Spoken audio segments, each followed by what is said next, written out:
Street Fighting Man by the Rolling Stones, and that is in honor of our next guest, our very own Breitbart Executive Chairman, the man himself, Stephen K. Bannon. Mr. Bannon, welcome to the program.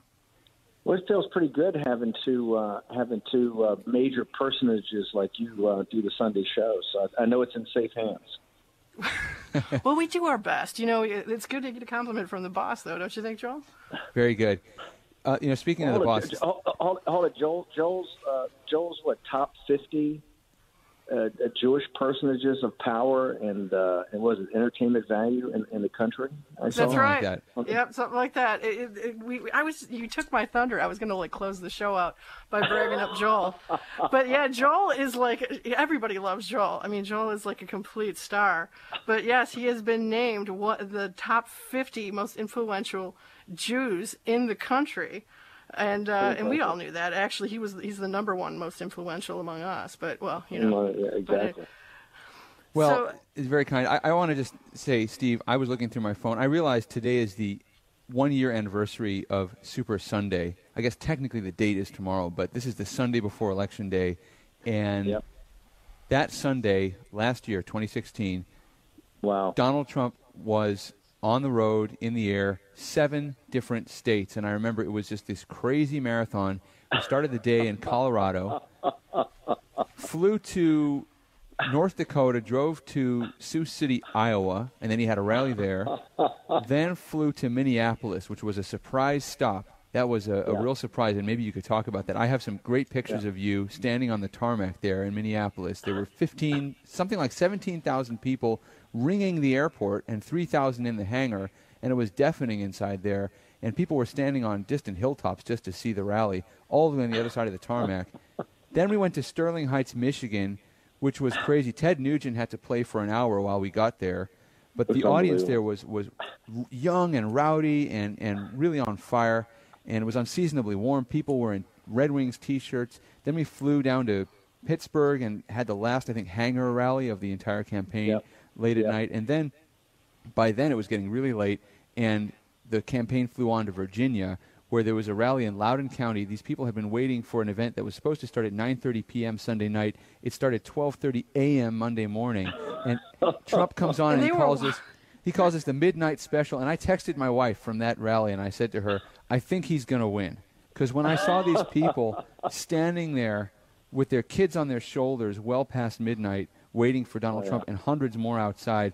And then we flew to Sarasota, Florida, where he started the next day. I mean, Steve, you've got to be thinking, when you look at these calendar dates, thinking back to what happened in that fantastic adventure and that campaign that you led.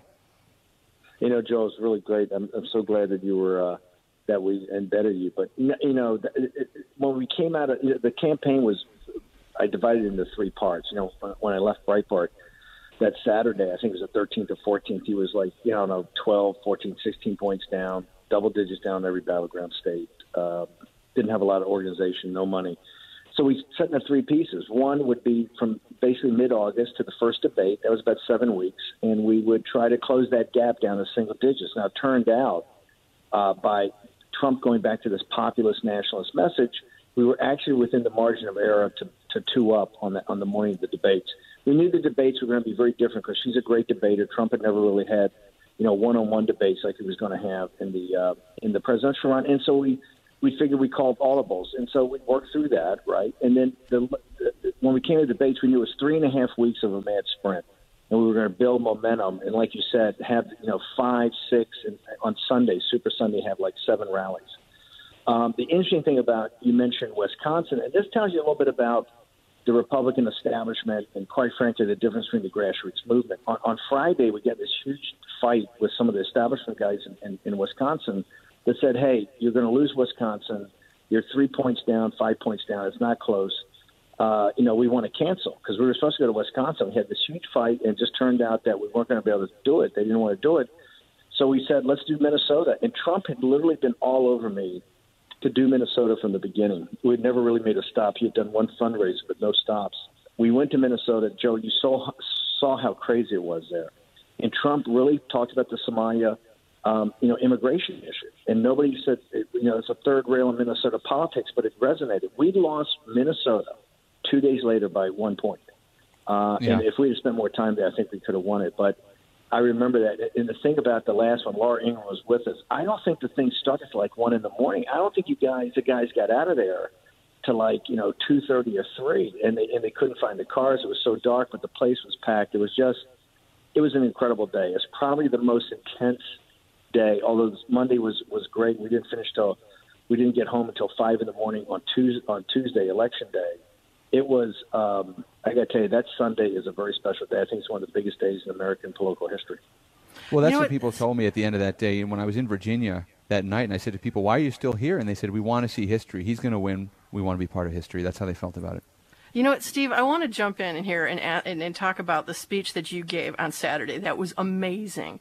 I watched it. I watched the live stream of it, which was on our Breitbart Facebook page, and the video of that live stream is still on our Facebook page if people would like to go and listen to it.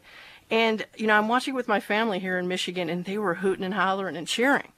And one of the key things that you said, and there was a number of great points in there that I'd love to talk with you about, is you talked about sovereignty as the issue of the election, that it was a through line throughout all the issues, whether it was the issue of border security, illegal immigration, the issue of the foreign wars that we get into for no earthly reason that has anything to do with America first, to the issues of our trade policies, putting America first, our sovereignty, and also the issue of rule of law, of that there's not a different set of laws for the Clintons and one for the rest of us. Sovereignty. Would you talk to us more about that speech? Yeah, I think it was in conjunction to the Remembrance Project, which I was there for, to honor the fallen of these young men and women who have been killed by illegal aliens, murdered or killed by illegal aliens in this country. And one of the things I was relating to was what's going to happen Tuesday in Virginia. Joel, you were the first editor underneath Andrew for the whole site. You've been fighting these fights for 7, 8 years now. It always gets back to whether it was 13, when we shot down Gang of 8, or it was 14 beating Eric Cantor, or 15 when Donald Trump came down the escalator and blew through the Republican primary, or 16 when he beat Hillary Clinton, to now 17, what's going to happen on Tuesday in Virginia. You had a guy like Gillespie who was essentially 8-10 points down 4 weeks ago when the Gillespie campaign started to really embrace the Trump agenda. And part of that is sanctuary cities, deporting guys like in these gangs, MS-13, to really get back and talk about our sovereignty when it deals with illegal immigration and legal immigration. And all of a sudden, Gillespie caught fire because he's embracing Trumpism. You're going to have I think, in a little while, the woman running for lieutenant governor named Vogel.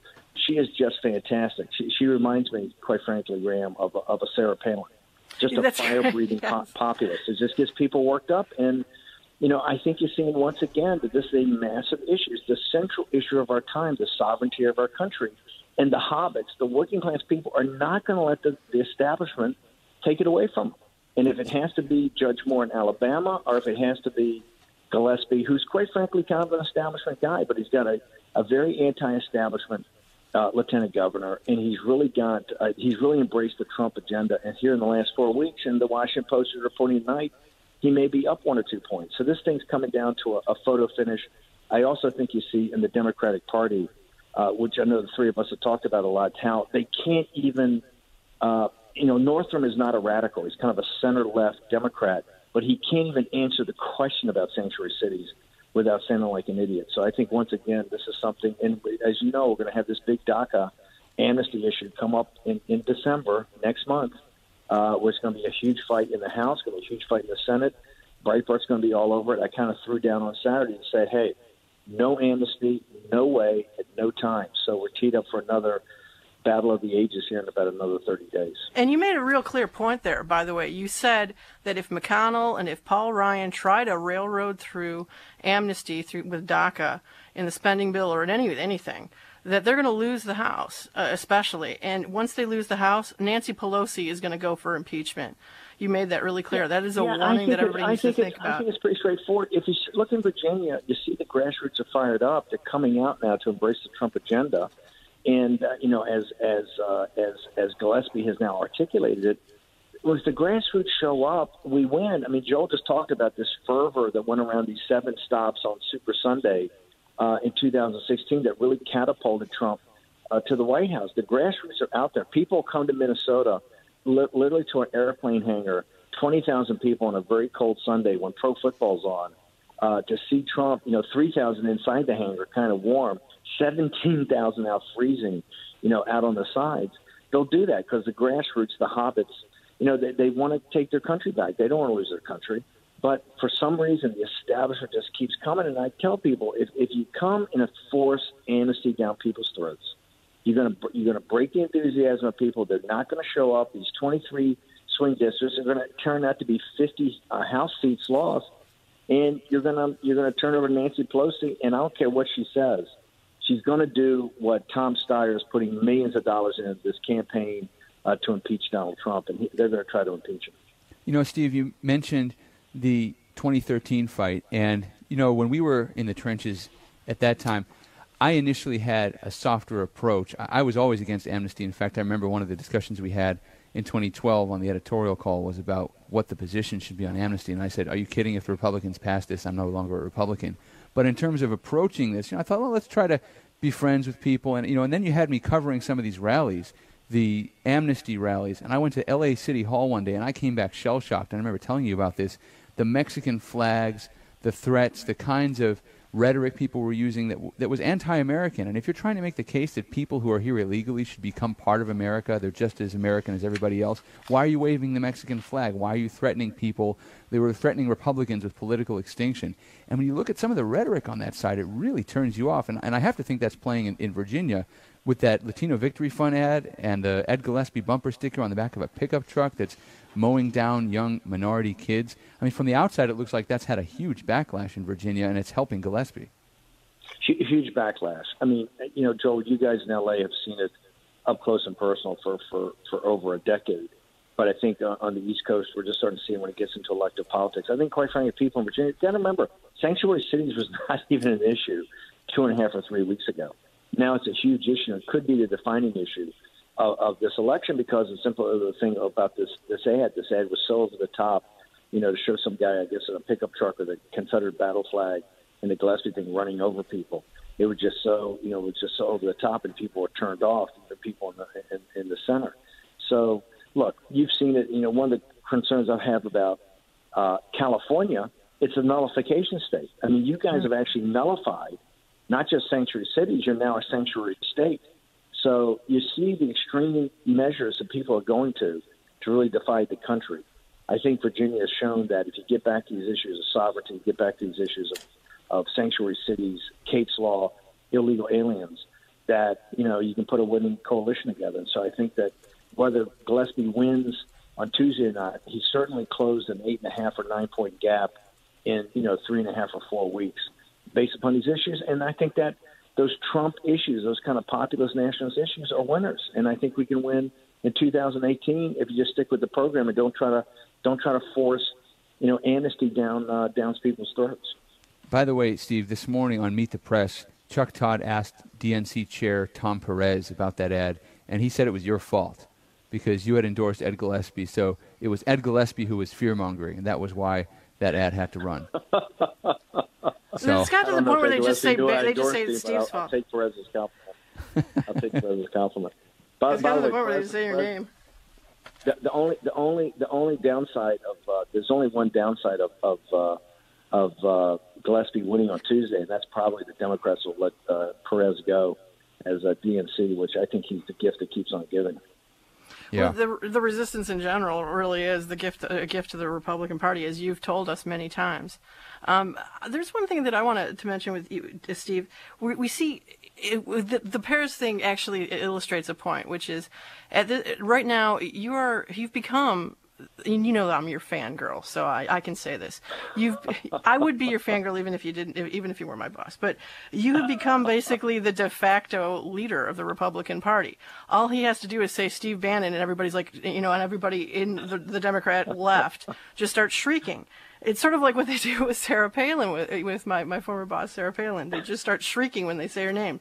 But behind that is a really important point here, which is that you've been articulating a new vision for the Republican Party on these issues that got Trump elected.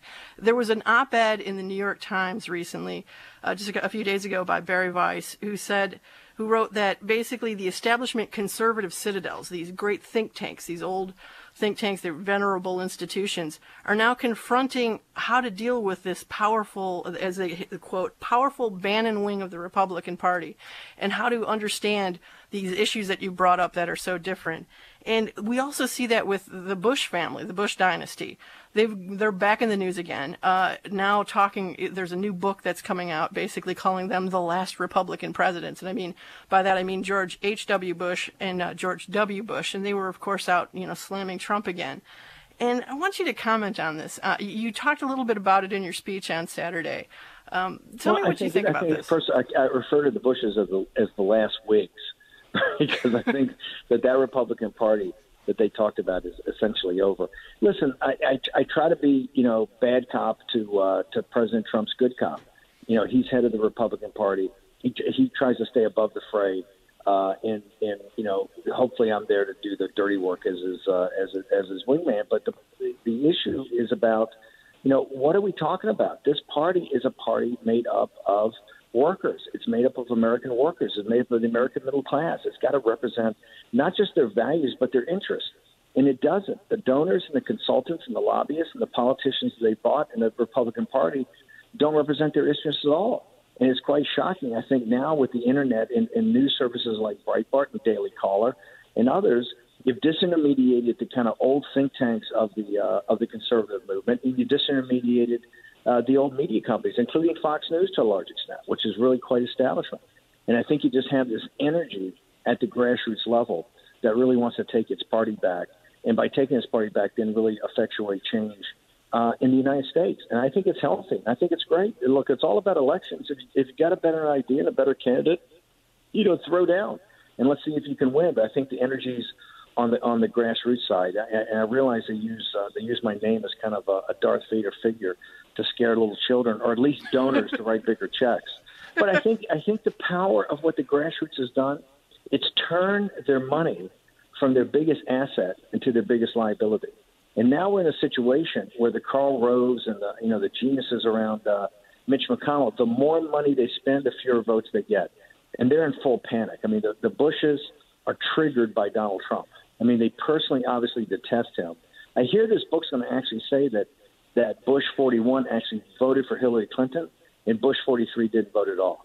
And if that's the case, and you think of what the Clintons stand for and how we lost this country with judges and policies and what we're doing throughout the world and our sovereignty, and think of those people at the Remembrance Project, so many of whom died on George Bush's watch, it's just disgusting. If that's what they think, they should move on, because they certainly don't belong in the Republican Party that reflects the values in the interests of working people, working men and women throughout the country, who I couldn't be prouder come to the pages of Breitbart and are basically the backbone of the listening audience of Breitbart News Sunday. You couldn't have put it any better. One of the things that I remember from the election, you had a conversation back when you were hosting Breitbart News Daily, and you were having a conversation with Pat Caddell about that one debate when Trump was not on stage, and and you described it as the thinness and smallness of the discussion. Once all those Trumpian issues about trade, about immigration, about building the border wall, all of those were gone, there was a thinness and smallness to the debate, and I think that is what has been strangling the Republican Party for so long. But yeah, if you think about it, these debates and all these candidates that come forward, it's a real thinness. They were talking about these concepts that I think it's kind of like when John McCain the other day, they make these speeches and they string together these kind of happy clappy phrases, but it doesn't really get down to the nuts and bolts of it. And people are tired of hearing rhetoric. What they want to hear is really what your action plan is and what it means. I said something about Bush, and Bush is here once again attacking President Trump and just being just as vitriolic as possible. And I'll reiterate this: I think President Bush 43 will go down in history as the single most destructive president in the United States, and I include James Buchanan in that, the president before the Civil War. Now, what I mean by that, he had three major policy initiatives that virtually destroyed the country. Number one was the Iraq War. $6 trillion in Iraq and Afghanistan. The war still haven't been won. Iraq is a bigger disaster than it's ever been. It's caused total chaos in the Middle East. And it was either he outright lied to the American people or he's just totally incompetent and misread what the information was. The second was the financial crisis. The financial crisis happened on his watch. It came to a head in September 2008. He kind of he just walked away from it. Didn't come up with any solutions. The thing was a debacle. We still suffer from that today. The solutions to flood the zone with liquidity, trillions of dollars of liquidity, have inflated assets and made the owners of equity and real estate filthy rich. And the working men and women in this country have gotten stiffed after they had to pay for the bailouts. But the most important part of what is destructive was China. I mean, it was on his watch they really set in motion most favored nations and getting into the WTO. I know the Clintons pushed that and kind of implemented, but Bush looked at, China. Their whole Bush administration said China, as they get wealthier, is become more democratic and more free market capitalist. That was a massive, massive mistake. China Right. today is a competitor / enemy. Having economic warfare against us of incalculable power, and that started with the Bush administration. He is the single most destructive president in the history of the country. And I include James Buchanan in that. And for him to come and attack President Trump is an absolute disgrace. Well, Steve, there's always so much to talk about, and we wish we could have you for all 3 hours, but we know you're going to be on Breitbart News daily tomorrow morning, co-hosting, I believe, with Alex Marlowe. Yep, and will do. If listeners want to call in, they can, 866-95-2874. We will return with your calls here at Breitbart News, Sunday edition.